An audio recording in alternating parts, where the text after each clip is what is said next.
Welcome to the President's Forum podcast, where we explore innovation in higher education. In the month of September, we've asked all of our presidents to consider the advice that they would like to give to an incoming presidential administration about higher education. We're starting off today with Excelsior University President David Schejbal. David is going to share some good thinking with regard to higher education consolidation.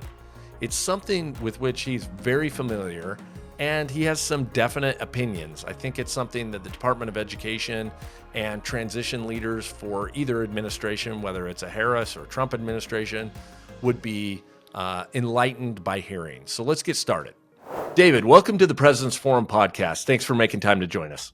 Thanks, Wes. Glad to be here. So let's get right into this question. What's the one thing you'd like to flag for an incoming administration to address in higher education?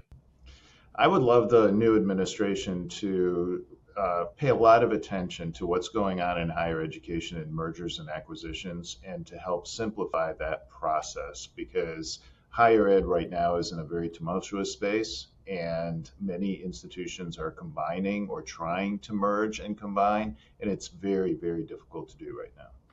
So expand a little bit on the current landscape of institutional mergers in higher education. What's happening? Why is it happening? Give us a little bit of context. We've heard about the demographic cliff for a long time, and we've talked about the challenges with higher education enrollments for a long time. And we know that during the COVID period, two things happened. One was that many institutions took significant enrollment hits. But at the same time, the administration provided funds to help institutions ride out the COVID years. Once those funds stopped being available, institutions really started to struggle. And what we are seeing now is institutions closing across the country. And we're also seeing institutions trying to form alliances with other institutions to be able to survive this very challenging time. And forming those alliances has just become very, very challenging from the regulatory perspective. Got it. So this brings me back to a meeting that we had in May, I believe, with the President's Forum, and we had a senior official from the Department of Education mentioning that, hey, we have our hands full right now with closures. And so this relates to the merger and acquisition issue. Tell us a little bit about how mergers and acquisitions either help or hurt students.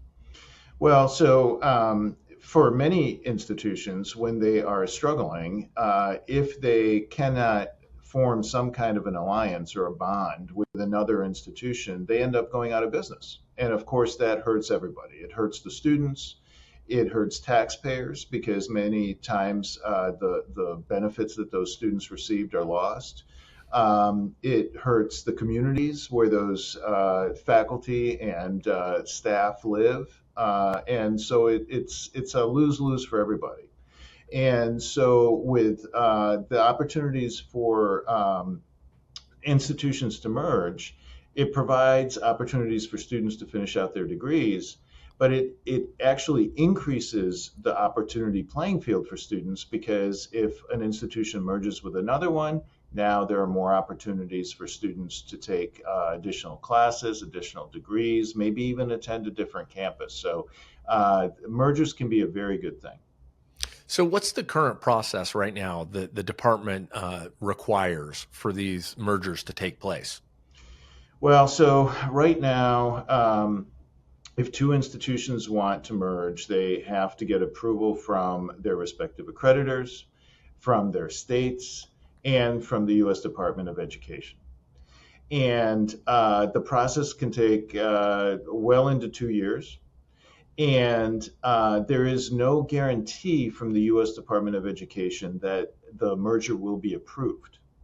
So having an early evaluation by the department saying, yes, things look fine, you should go ahead and proceed, and then work through the details would be incredibly helpful. Or having the department say, look, we're not going to allow this, so don't waste your time. That would be really helpful too.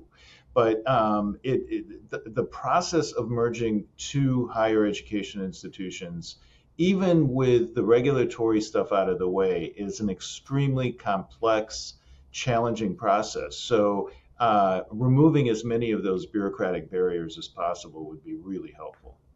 So, in your from your perspective as a president that's potentially looking to be helpful in this merger process, what are the things? It sounds like the first thing the department can do is be able to give more information quicker about what they're seeing and what issues they might see with a potential merger, or at least give directionality on these institutional mergers as soon as possible. So that's one thing. Is there anything else that you think the department should be able to do or should be considering?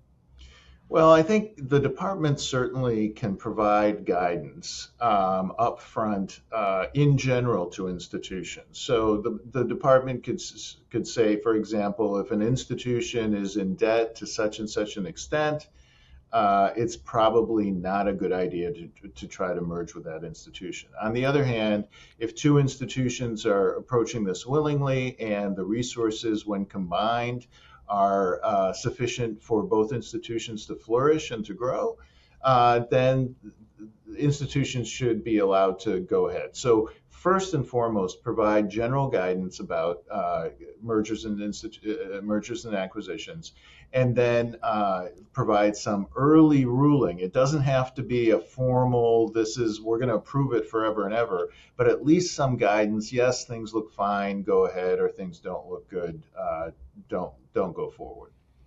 This conversation reminds me. I'm listening right now to the new Elon Musk bio, or I don't know how new it is, but the bio, and the conversation about SpaceX and space travel, and the regulations that have governed in that space for so long. He came along and challenged a lot of them, and now we kind of have this reinvigoration of private space travel.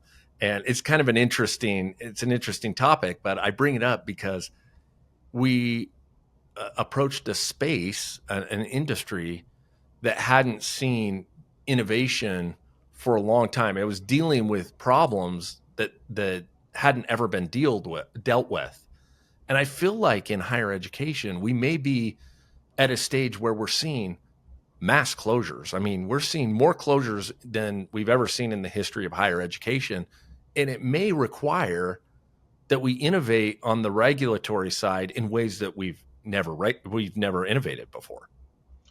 That's absolutely true, and we do have examples. In addition to space travel, we have other examples, right? If you look at what started happening in healthcare 15, 20 years ago, that's really where higher education is today.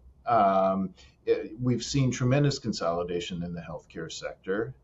Some people think it's to the good, others are concerned. But the bottom line is that small regional hospitals either closed or they became parts of larger conglomerates, and healthcare has changed. And the same is happening in higher education. Higher education will be different, I guarantee it, 15 to 20 years from now than it is today. And many of the small schools, the small private liberal arts schools in little communities, rural communities, they're going to be gone. Or they will be parts of larger conglomerates of some sort or other.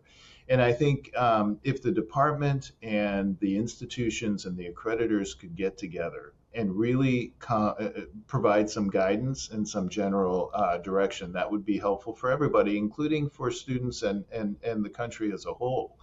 The only other thing I want to say is that the other area where the department could help is that institutions are typically very reluctant to say, I need help. And so having the ability to have these quiet matchmaking conversations in the background that might be confidential, that would be really helpful, because otherwise nobody knows who needs a partner. So it's a lot of stabbing in the dark. Right, right. I mean, I think that there are a lot of ways that the department could work collaboratively with higher ed institutions to figure out solutions to problems that they're having and be proactive about it.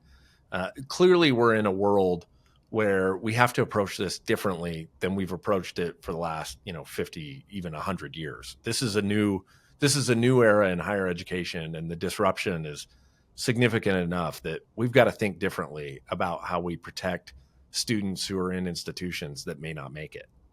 Absolutely. Absolutely. I think we have to think differently, and we have to rethink what higher education in the United States looks like 10, 15, 20 years from now. Okay, so I want to end with this. What can the President's Forum do to advance this issue in the future? I think the President's Forum should continue to elevate this conversation, and I really appreciate that we're having this conversation today. The President's Forum touches many, many students, as we know, millions of students. And we also are engaged with colleagues at institutions all across the country. And we know colleagues who are leading institutions that are really struggling. So finding ways to partner, to build coalitions, to build new systems of higher education that really benefit students, that's where I think the President's Forum can shine. Well, thanks for taking time out of your busy schedule. I know how important your time is, so we appreciate you joining us today and hope you'll come back in the near future and we can talk more about this issue or other issues that impact the forum and higher education generally. Thank you very much. It was a pleasure. Thanks, David.